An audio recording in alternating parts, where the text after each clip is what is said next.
yet now, I was sharing earlier that I have talked many times with my therapist to how I feel like I have become a mother in a lot of ways. But when my partner and I'm actually part of a same-sex couple, first talked about adopting, John has just always had father written all over it. Every time we would see a baby, you know, he would hold it, and then all of my friends would look at me and say, "You know this is coming, don't you?"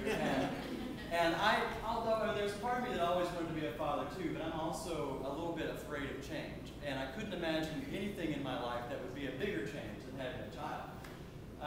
So I came a little reluctantly to that particular party. And fortunately for us, gay guys don't accidentally get pregnant. So there's no problem. What I would come to find out, though, is that getting pregnant for gay people actually can take a lot longer than you think it's going to take. Our pregnancy ended up lasting 5 years. And so it started with us kind of finally having that conversation where I said, I really feel like we've been together long enough. I know I can't live without you. I'm ready to do this together. And so we share that information, and in a sense it's a lot like telling someone that you're pregnant. Only what I find is that a lot of times the parallels for a gay couple versus a straight couple is that there doesn't seem to be a language yet for how to, or a set of rituals for how to congratulate, you know, celebrate those couples. And what I see it with gay couples that get married, it's starting to change and become a little bit more, you know, less shocking maybe. And then when I started sharing this with the community around us, you know, people have a lot of stereotypes about gay men, and I was getting, you know, comments like, well, you know, you'll never be able to club again. And you know, you're not going to be able to sleep late again. And say goodbye to the Armani suit you thought you were going to buy, and all this stuff. And that was just my mother. I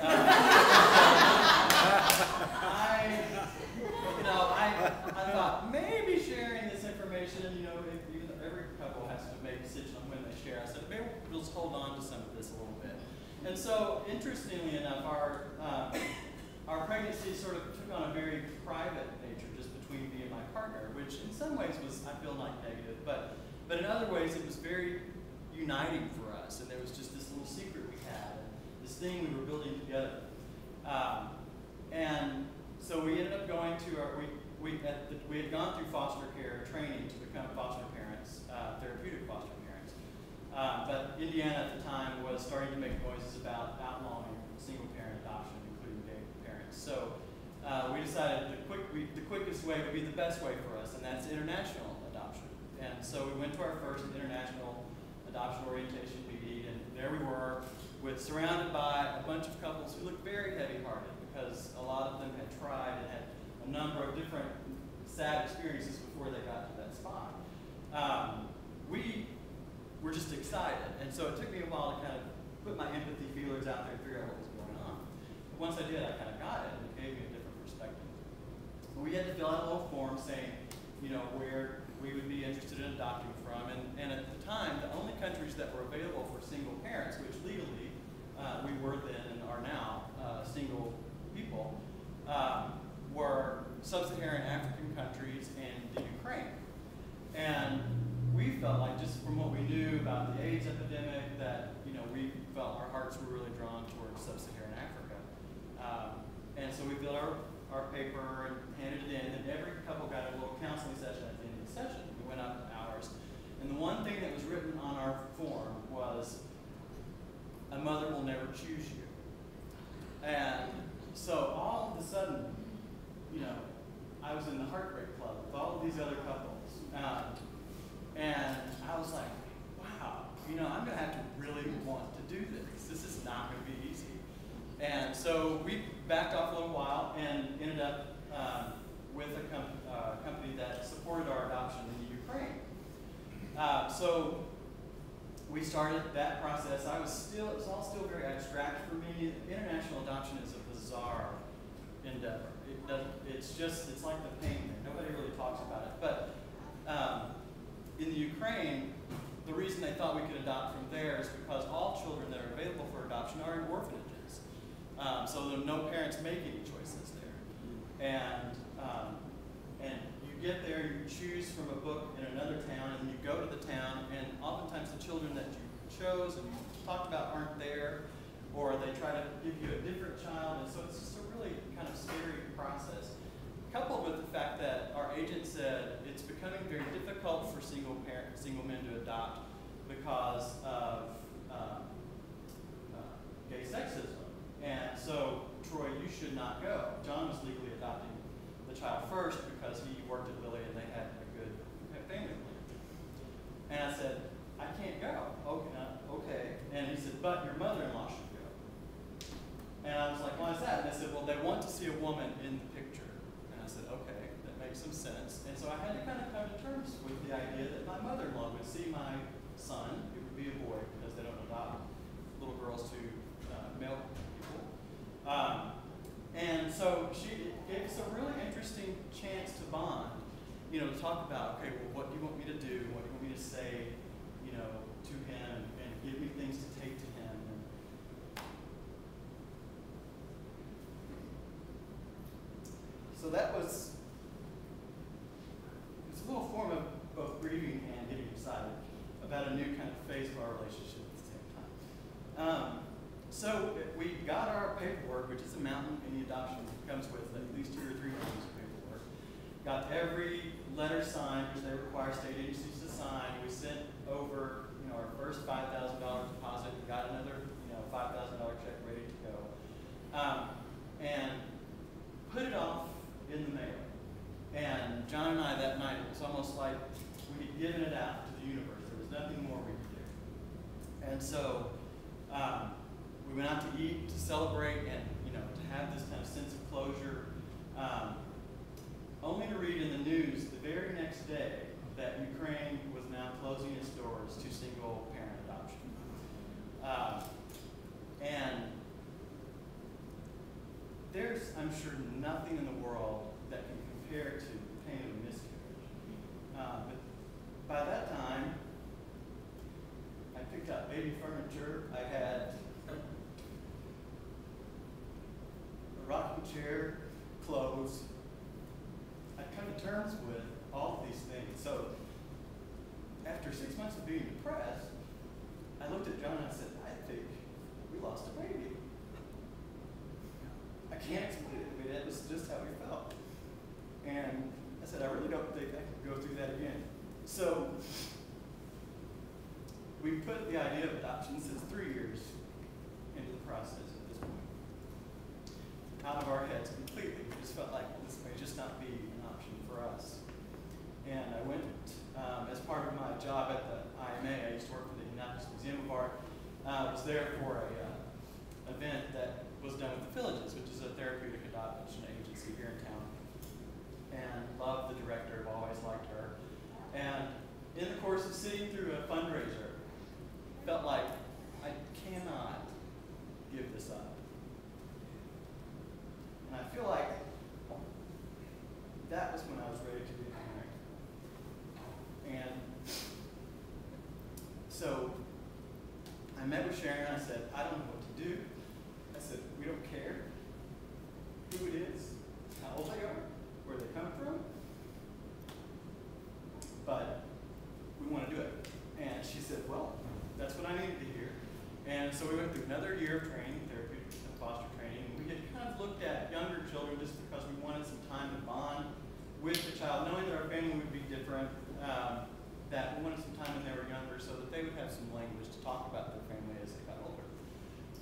But we got a phone call the very day that our licenses were approved, and they said, we know you want a younger child, or you idealized that, but we have this little 9-year-old, and we just think you'd be the perfect fit for your family.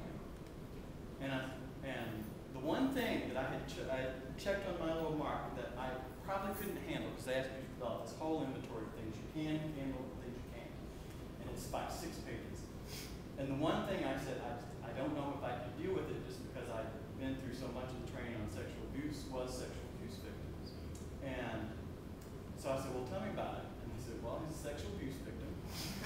And, but by this time I said, you know what? My closing And so I said, well, you know, we got more information. And I said, well, how does this work? And they said, well, he's 9. He can't make legal choices for himself, but we provide him with 3 families that we feel like to be a good fit for him. He meets all 3, and then he chooses the family he wants to go with. So we were being interviewed as well as and that's exactly what it felt like we were doing. So we made an arrangement to go up and have ice cream with him and his foster family, and we walked in the door, and it's funny the reaction, because I immediately want to start processing it all with John right there, but you can't because you're immediate, you're talking. And so he's swirly and he's running around and he's sweet as he can be, and he fixes our ice cream for us, and then he said, I have to go get something, I'll be back in just a second. So he goes up to his room, comes back down, and as a room full of parents and grandparents, surely you've been to Chuck E. Cheese, right? Okay, so there are these little ID machines, you have your pictures made, and they come out and they spell these little fake driver's license and stuff with their pictures on it. He gave each of us one of those, which we nod over and put in our wallets. So the night went on, and we were in love with him, and as soon as we got out the door, both of us were in tears. So I said, I just want to throw him in the car and take him with me. So anyway, went through the long process, and he told us that night before we ever left, he said, I don't really want to meet the other 2 families because I want to go with you guys. And I said, well, we would not be good parents if we didn't want you to meet these other 2 families because they may be better fit for you. It's hard to say, but so anyway, process went. We got a call the Thanksgiving night. All things happen around the holidays, evidently. And it was his foster mom. He said, Carlos is not here, but I'm happy to tell you that you're parents of a 9-year-old boy. And so I was speechless. John was out walking the dog. I didn't know what to do. It was just a really, really exciting moment. I'll shorten this last part because I feel like it's probably past my time already. Go for it. Well, it is almost an entirely different saga. He's been through 4 foster placements and a failed attempt to reunify with a biological family.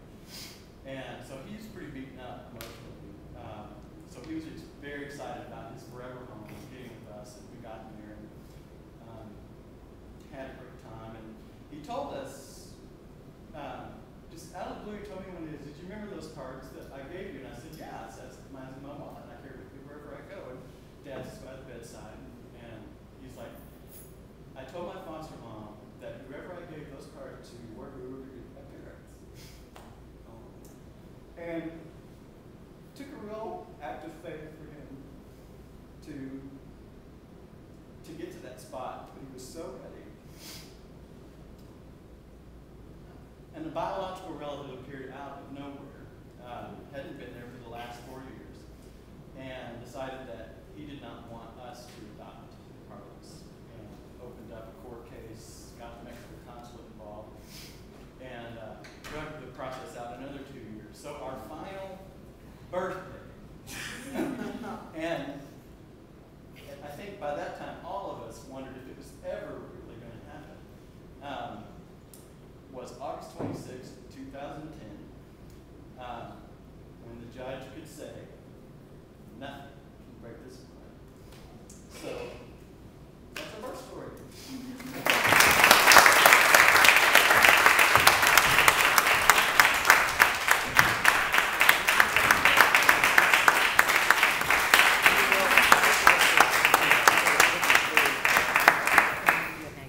Thank you so much. It got me a little